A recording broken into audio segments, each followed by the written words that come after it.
Hello, welcome back to Buz Banter. How you guys doing out there? Today we're going to be talking about the Mass Effect 3, specifically the Indoctrination theory. Alright, over the course of the game, you lose a lot of people, kind of like we lost. So, the Indoctrination theory is this thing that the internet's been buzzing about as an explanation to the god-awful ending from Mass Effect 3. Or the terrible last 15 minutes.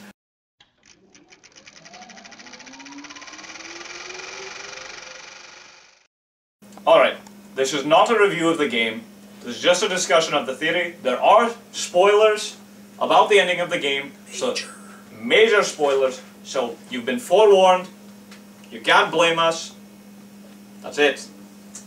No further comments about us giving spoilers, you were warned. Sam, go!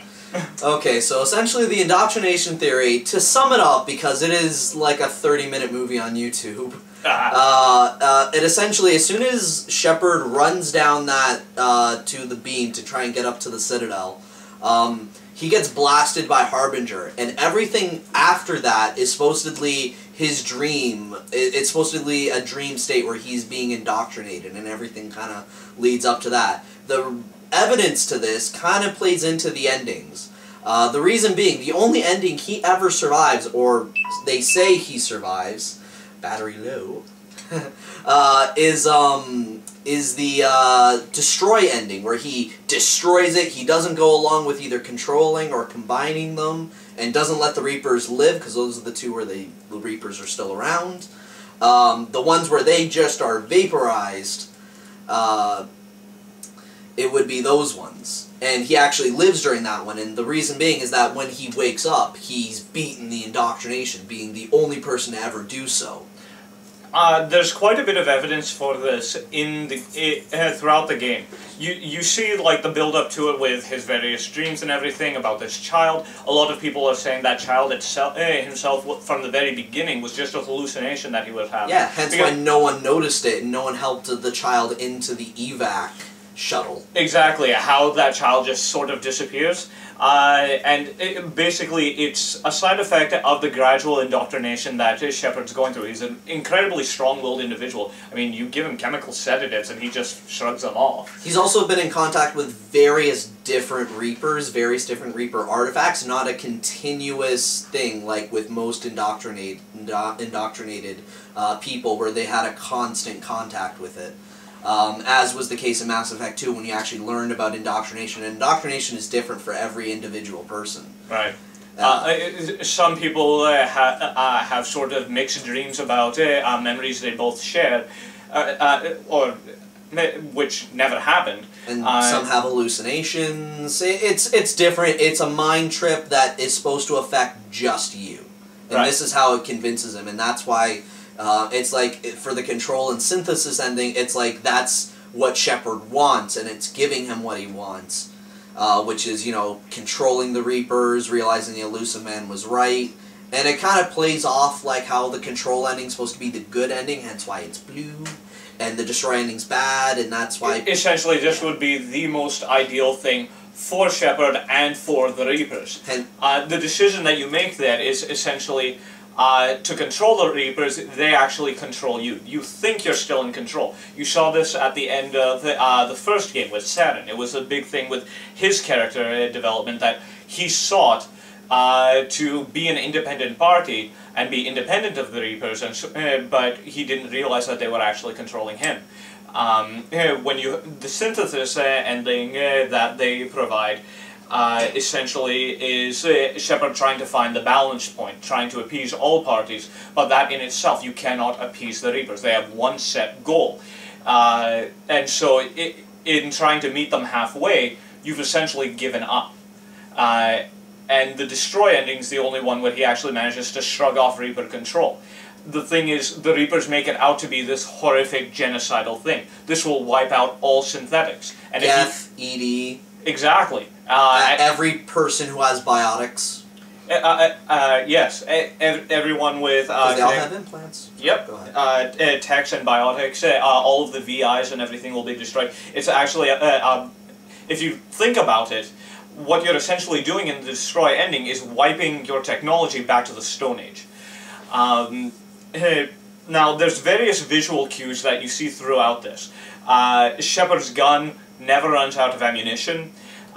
Additionally, there are these black tendrils that you see around when you see his visions with the Reapers that don't appear anywhere else in game. And they happen also when he's talking with the Illusiman, the back tendrils. And also, during that scene where his gun never runs out of ammo, if you turn around, you see the same trees that he sees in his dreams with where he's chasing the kid.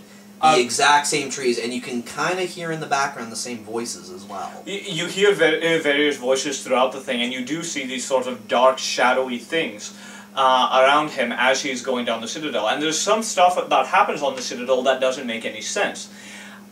Anderson somehow gets onto the Citadel. Says he got on there after you, but yet he's nowhere to be seen. And then on top of that, you go down the one hallway that's there. You see that it's the only entrance in there, and yet, despite coming on after you, he arrives at the core before you. Additionally, various gamers and designers and people with an eye for this sort of thing took a look around at the hallway and the Citadel location that you end up in, and it actually borrows architecture from various other places that you've already been. And if you actually go into like your journal and your codex and listen to what the narrator has to say about indoctrination, it actually it's actually saying all of these various things. Some people will see these sort of shadowy outlines, and you see those throughout the latter. I think it was the last two dream sequences that Shepard has. He has all these sort of shadowy people walking around him, being constantly reminded of his failures, trying to break him down, until this final thing.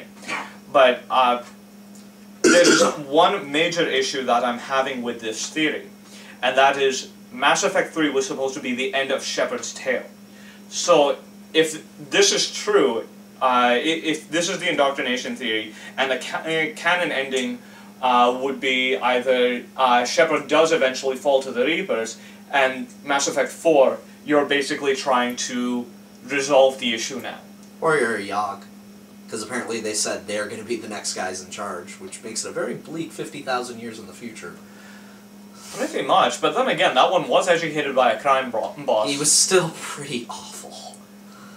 Right, it's not that's a face that only a mother could love. Yeah, there is evidence against it. There's evidence for it too. One of the evidence for it was the fact that the Godchild, the fact that it's the Godchild that appears before you, and not like Saren, someone who is a lot more into it, and also that the Godchild's voice is both female and male Shepard combined. Right. Which is a big thing if you listen for it. But there are other things, like if you fail the conversation with the Illusiman, he kills you, and then it's critical mission failure. I think that's more of the game elements than actually part of the plot. I do believe that's what that was. There's more evidence for than against, but it's hard to say because you also have to go with what BioWare is saying. Right. BioWare did say that this would be the final thing for Shepard's story. So if you did the Destroy mission and that's you, like kind of at the end video, it's you catching your breath after being blasted by Harbinger, and you're going to try and pick up after that left off. You'll be playing when you bring in the save data, you'll essentially still have Shepard somewhere out in the galaxy, but you'll just be a separate person, and this war will probably be continuing. The fact of the matter is, if this is true, then the war with the Reapers hasn't ended, and you've exhausted your final option. Pretty much, yeah. I kind of want it to be true, just because I want to see that. That seems like the biggest plot twist ever. Right. It just seems incredible how you would just come up and, like, everyone's gone, they think he's dead, and I don't know how that's going to work out, but I would love to see that. We'll see what the future holds, but until then, thank you for watching us on Buz Banter today for this episode. Please like, subscribe, all that fun stuff. Leave your comments below on what you think of the indoctrination theory, and we will see you when we see you, I guess. See you there.